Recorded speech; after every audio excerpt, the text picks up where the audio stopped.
This will be a day long remembered. Now I am the master. Welcome to another episode of Legends and Theories, and welcome to my review of The Bad Batch, Episode 5, titled Rampage. And although I did promise last week that I'd be having some edited images in, there are some system errors with Premiere Pro, which I use, and I need to figure out how to download some new stuff for it. So I am just going to be trying to figure that out instead of editing all this together. It should be fixed by next week.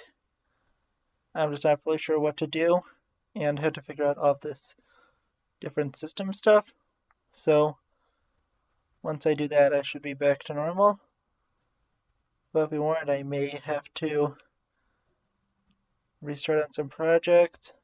I'm going to save everything else, including my episode 10, which I've been working on. It's just been taking a while to finish up.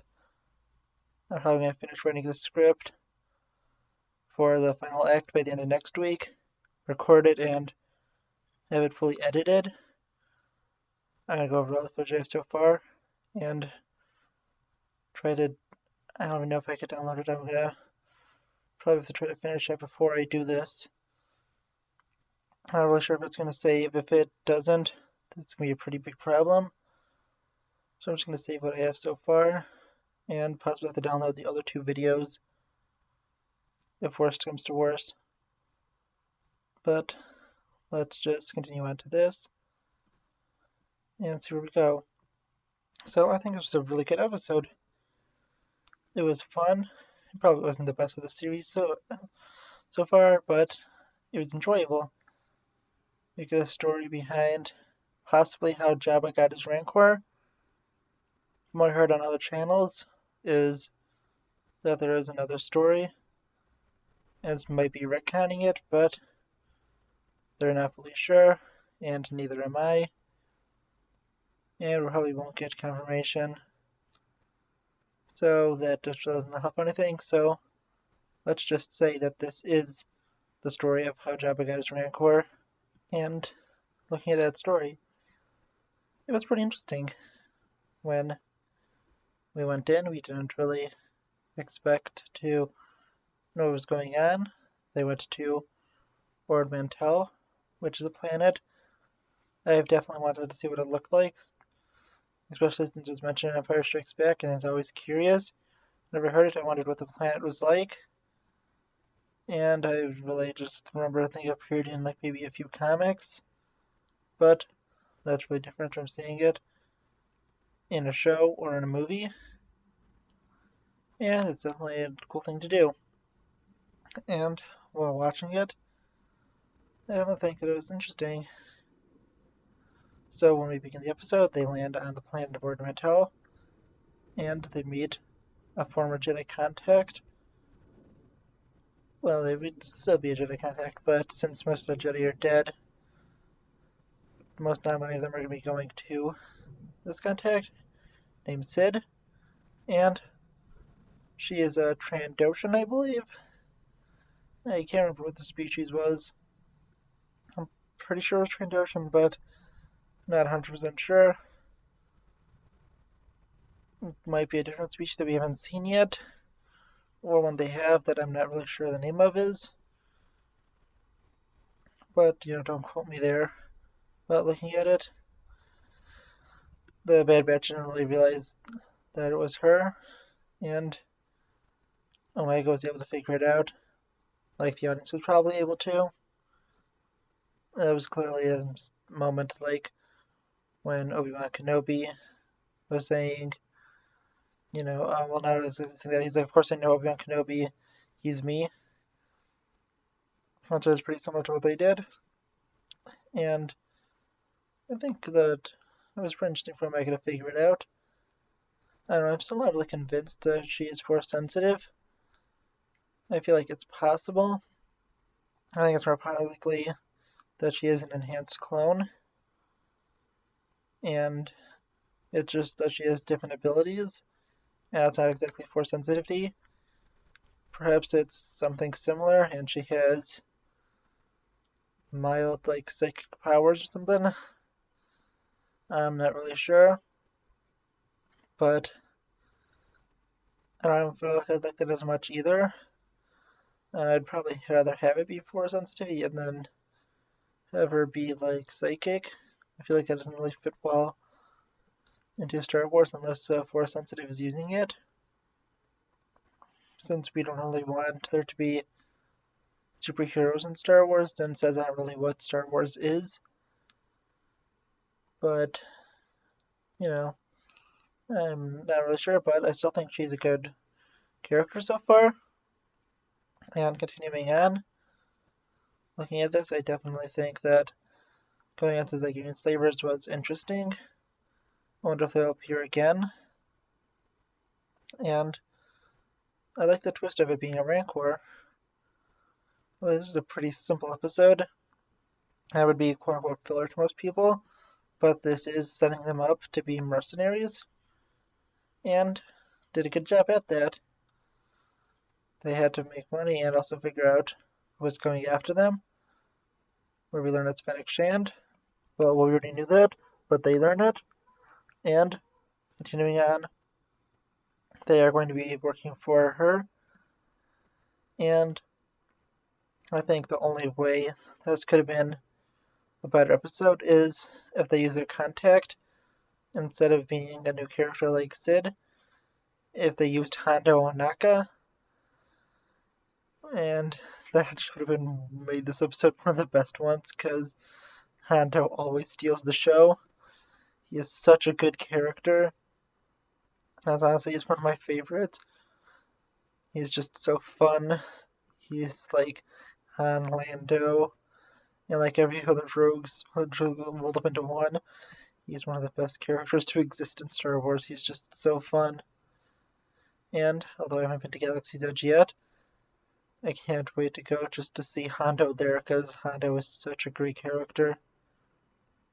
But going on, I think that this is a good episode and can't wait to see where it's going. And I feel like it's really simple, so I don't have that much to say. But the one thing I would like to mention that is probably likely for the season is they're going to be visiting the planet of Batu, I'm guessing, so they have a connection to Galaxy's Edge. And although it would be a little too late for that, since it's been open for a few years already, it's better late than never for it to be seen at least once in something Star Wars related. And I do think it probably should have been seen back in episode 9, but I think I'm going to be making a video about a few changes that probably should have been made in that movie to make it a little better. Because I feel like I needed some changes in it. That's probably going to be one of the videos I do next week.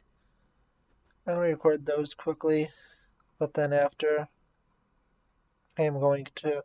Actually, I think I'll finish editing together that one Act 1, just so you can see what it looks like. And so I have at least one act done in the editing before I go and try to figure out all these system problems. I'm pretty sure I'm close to that already. I wasn't sure if it was perfectly done. I think I may have a few more minutes to edit. But yeah, that takes usually like a few hours to edit just a little bit of content. So we'll see how it goes. And I don't know, maybe like expect in 2 to 3 weeks for me to finish up that. It's a good story, but it just takes a while to do it. And after that, I'm not sure which story I'm going to do.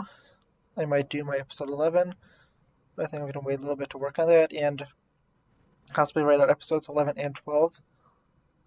I think I might work on my What If Thrawn Survived, which is maybe 2 or 3 parts. And it's not exactly survived, it's what if he got replaced with Tarkin. I might also do a DC one or Marvel one. Not really sure. I had that one pulled a while ago with some ideas. but not really sure about that. I've been streaming Arkham Origins, but that's been at night since I'm doing it through Steam. So those are usually later. And the latest one I just did it right after the point I was about to watch The Bad Batch. I went a little bit past it because I was in the middle of cutscenes. I wanted to get to a certain point since I was just continuation of the story. And immediately after, I just closed everything down, watched this episode, and had a fun time.